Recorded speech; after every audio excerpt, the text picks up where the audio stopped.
আসসালামু আলাইকুম। যারা সেলফিন অ্যাপসে নিয়মিত লেনদেন করেন তারা প্রত্যেকে জানেন বর্তমানে একটি ঝামেলা চলতেছে, সেটি হলো ওটিপি ঝামেলা।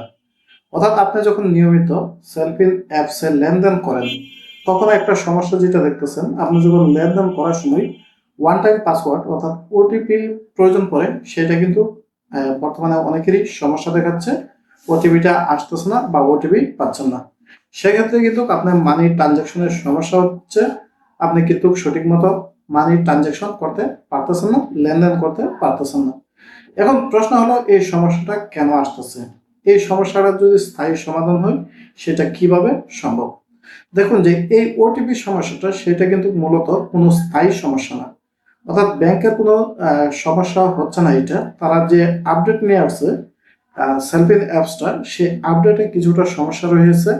আপনার যদি এই সেলফিন অ্যাপসটা পুরাতন হয়ে থাকে আর আপনি যদি এই ধরনের সমস্যায় পড়ে থাকেন যে লেনদেন করতে পারতেছেন না ওটিপি সমস্যার কারণে, তাহলে অবশ্যই আপনি সেলফিন অ্যাপসটা একবার আপডেট দিয়ে নেবেন। অর্থাৎ গুগল প্লে স্টোরে যাবেন, যাওয়ার পরে সেখান থেকে নতুন করে আপনি আপডেট দিয়ে নেবেন। দেওয়ার পরে আপনি চাইলে আবার নতুন করে লেনদেন করবেন, সেক্ষেত্রে কিন্তু ওটিপি আসতেছে।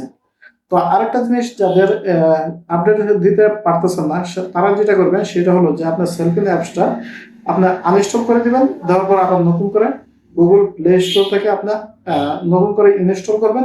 তখন কিন্তু আপনি সম্পূর্ণভাবে আপডেট ফিচারটা পেয়ে যাবেন। মূলত এই আপডেট ফিচারটার কারণেই অনেকেরই এই ওটিপি আসতেছে না, লেনদেন করতে সমস্যা হচ্ছে। তো আপনারা এভাবে করে দেখেন, আপনি আপডেট দিয়ে দেখেন অথবা নতুন করে আপনি ইনস্টল করে দেন, তখন কিন্তু আপনার ওটিপি আসবে, স্বাভাবিকভাবে লেনদেন করতে পারবেন।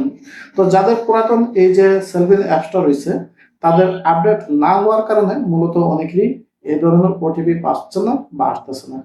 তো এই সমস্যাটা কিন্তু মূলত একদম সিম্পল। আপনি শুধুমাত্র আপডেট দেন অথবা নতুন করে ইনস্টল করেন, তাহলে কিন্তু সেলফিন অ্যাপসে আপনারা লেনদেন করতে পারবেন। তো এই বিষয়ে আপনাদের যদি আরো কোনো মতামত থাকে জানাতে পারেন। ধন্যবাদ।